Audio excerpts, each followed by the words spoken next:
in this video I want to talk about one of probably the most important aspects of running D&D combat as a dungeon master, and that is spellcasting. A lot of the monsters you're going to run against your players are going to have spells, whether it's a wizard, a lich, a drow archmage, or just a creature, maybe a dragon that has spells, anything like that. You're going to have monsters that have spellcasting abilities. When you run an encounter for the players and they're going up against an enemy with spellcasting, which spells that creature has is very, very important for how fun the encounter is going to be. Quite simply put, some of the spell lists that we have, especially on monsters from the earlier monster manual books, well, they're not great. And I'll tell you why they're not great, and then I'll tell you how you can fix it so that your monster spellcasters are going to become a lot more fun and a lot more challenging, dynamic, tactically exciting for the characters to go up against. First off, the main issue that I have with spell lists that we find in the monster manual, for example, is that they have two types of spells that I'm not really fond of. The first type are the spells that are not going to be useful, that are not really going to actually mean anything in combat. Those could be spells that take a minute to cast, spells that just simply don't have practical combat usage, such as prestidigitation, for example. And there are a bunch of other spells like that, where are you really going to cast scrying in the middle of combat? Now you might say, but my archmage should have these spells. It's an archmage and it can have these spells,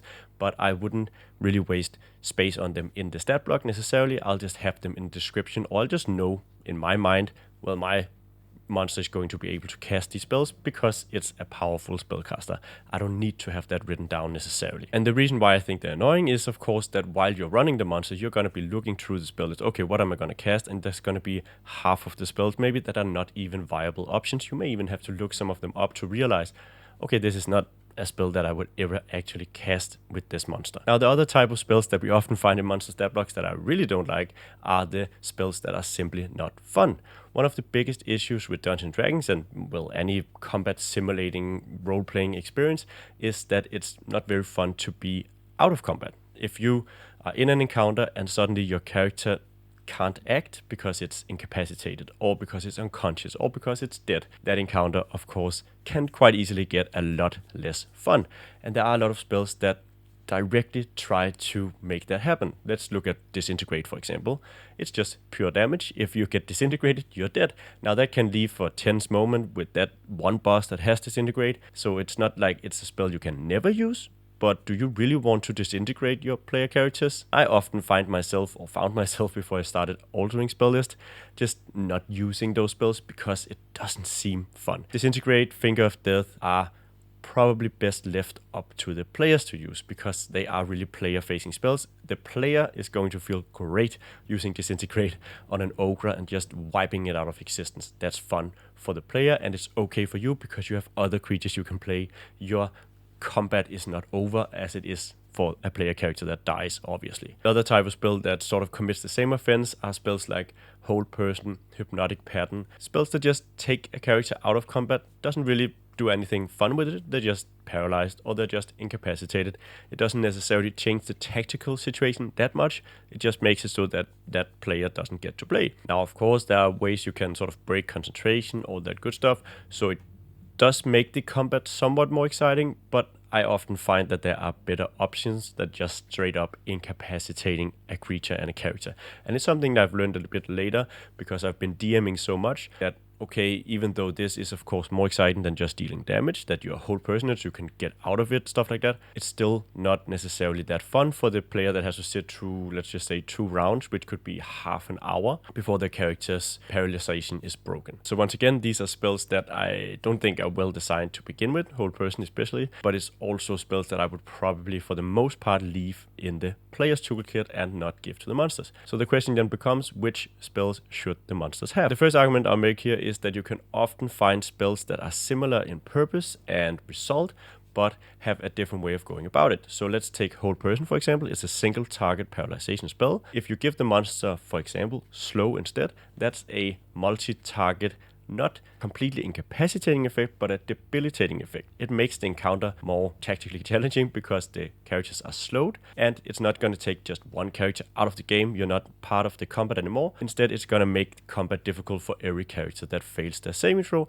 and that is, to me at least, a lot more interesting than just using Hold Person. Another example would be Dominate Person, because even though it has the same effect and even a greater effect, it's actually a lot better than Hold Person. It takes a character out of the combat fighting for their side, but but the character and the player actually still gets to fight. They just have to fight against their own allies. And while not all tables think that that is particularly fun, we find it enjoyable at our table whenever I use Dominate Person on the Barbarian, because that is any wizard's go-to. Find the dumbest character, do Dominate Person, makes sense. As for damage spells, there are a lot of options where you can deal a bit less damage perhaps, but instead incur some debilitating effect on the character. So instead of a fireball, which can be good for a spellcaster to have, because having an AoE damage effect can be useful and is sometimes part of making the monster more dynamic, you could also have something like Frost, Snowstorm, Ice Storm, I think it's Ice Storm. Anyway, the thing with the ice and the hailstones that are gonna create difficult terrain and stuff like that, because it sort of impacts the battlefield in a different way. It's just not pure damage. It's actually gonna have an effect, and it will deal less damage, but the effect will be more fun. You can find spells that deal AoE damage but also have other effects. There's stuff like Semnatic Static from Xanathar's Guide to Everything. You can also find single target spells that do something else as well, such as Tasha's Mind Whip, and there are actually in the newer books especially a bunch of options where you can deal some damage but also have an effect. So it's just not I'm gonna disintegrate you or I'm gonna finger of death you and your combat is now over, or we're just whittling down hit points and not really affecting the battlefield. These spell options are, to me at least, a lot more interesting. Another thing you could do, and which I've begun doing as well, is to try and think about the less obvious spell options. And just before we move on with that, I just want to show you something really cool, because today's sponsor is ourselves, and we have a new project live on Kickstarter. We could have spent a ton of cash on a cool video with awesome effects, but we decided we would much rather spend that money on a great product instead. Besides, you don't need flashy visuals to tell you what a card is. It's that sweet cardboard smell that takes you back to your childhood. It's holding that smooth, sturdy card in your hand, feeling it between your fingers. It's seeing your players' faces light up as you reach across the table and hand them their hard-won treasure. Pure bliss. Because magic items should be more than just scribbles on a sheet. Magic items should feel real. We already have great card handouts for the magic items we've created ourselves, but we want to have the same for our potions of healing, our sun blades, and our wands of magic missiles. And you deserve to have that too, because magic items should be an experience, or, as we say here in Denmark, an eventyr. Please head on over to Kickstarter and check out the 5e magic item cards. We personally can't wait to get these cards in our own hands, and I think you will love them too. So please check them out. They are very affordable, they're high quality, and they are really gonna make your game better. That I can guarantee. Let's say, for example, that you have a CR4 Necromancer and you have given that Necromancer the Blight spell. Now, the Blight spell is just pure necrotic damage, unless you're going up against a plant creature, in which case it's a lot more pure necrotic damage. What I've begun to do instead is look at the spell list and try to find a spell that is maybe higher level, but it's also something that is very rarely used because it's suboptimal. So the players are not going to pick up the spell because it's not that good when they get to that level, but the monster can actually make some different choices here that are going to be a lot more interesting. So we could give it the 5th level spell Contagion, which is going to be a more fun option for a monster because it's not going to deal straight up damage or anything, but it's going to maybe incur a very powerful condition on the character. It's going to poison them. It's going to feel a lot different than just being blighted and, oh, you lost 25 hit points.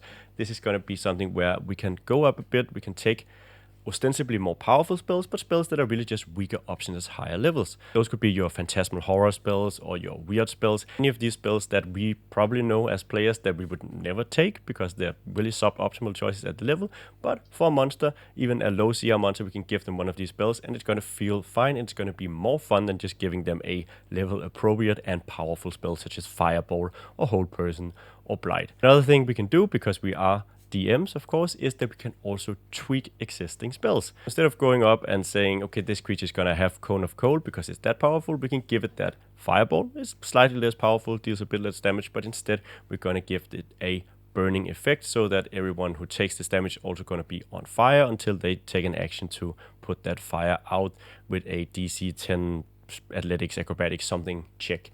And that's going to be a more fun option. And you can do this with basically any spell, really. Go in, take a look at what the spell is. It is just a pure damage spell. It is just a pure control spell.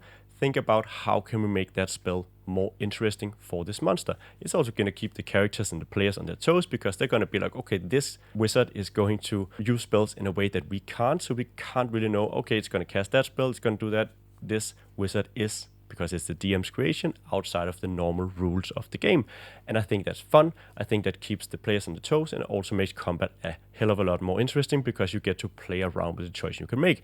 And just to reiterate here, the effects we kind of want to is the effects that are not going to fully incapacitate a player character, but effects that are going to change how they approach the combat, that are going to challenge them to try and think about the combat in a different way. So yeah, that's really the advice I have. If you want to see a bit more and maybe also some examples of how you can replace classic spell lists for liches, archmages, stuff like that, you can check out a link in the description down below. There's a link to an article that we've written on the subject, which also has some examples of classic monsters with different spell lists. Beyond that, there's not a whole lot left to say, except thank you so much for watching, and I hope that I'll see you in the next video.